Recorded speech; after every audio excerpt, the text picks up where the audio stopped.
Hi guys! இன்னைக்கு எப்படி chocolate lava cake வீட்லயே செய்றதுன்னு பார்க்கலாமா?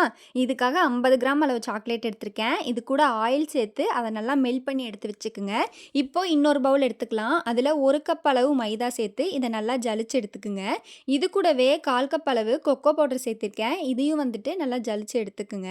இது கூட நம்ம 1 டேபிள் ஸ்பூன் அளவு பேக்கிங் பவுடர், 1 பிஞ்ச் அளவு சால்ட், கொஞ்சமா பேக்கிங் சோடா இதையெல்லாம் சேர்த்து கலக்கி விட்டலாம்.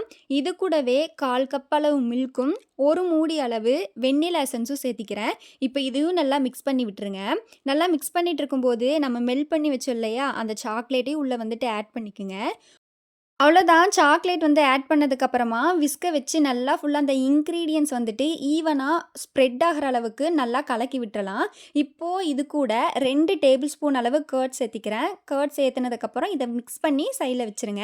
இப்போ ஒரு குட்டியா ஒரு பாத்திரத்தில எண்ணெய் தடவி மேல பட்டர் பேப்பர் வச்சிருக்கேன். இப்போ இந்த மாவு சேர்த்திக்கலாம். நடுவுல சாக்லேட் வச்சுக்கிறோம்.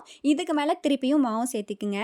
இப்போ வந்துட்டு ஒரு பேன்ல மணல் சேர்த்து, அது நல்லா சூடானதுக்கப்புறமா, அதுக்கு மேல ஒரு தட்டு வச்சு, இப்போ இந்த பேட்டர் உள்ள வச்சு ஒரு 1/2 மணி நேரம் போல குக் பண்ணி எடுத்தோம்னா, நமக்கு ஈஸியான லாவா கேக் வந்து ரெடி ஆயிடுச்சு. சரி நம்ம கட் பண்ணி பார்ப்போமா? பார்த்தீங்களா எவ்வளோ ஜூஸியா இருக்குன்னு? இந்த மாரி ஈஸியா வீட்லயே கேக் செஞ்சு சாப்பிடலாம். சரி டேஸ்ட் பண்ணி பார்த்துருவோமா? சூப்பரா இருக்கே! சப்ஸ்கிரைப் பண்ணிடுங்க. Bye guys.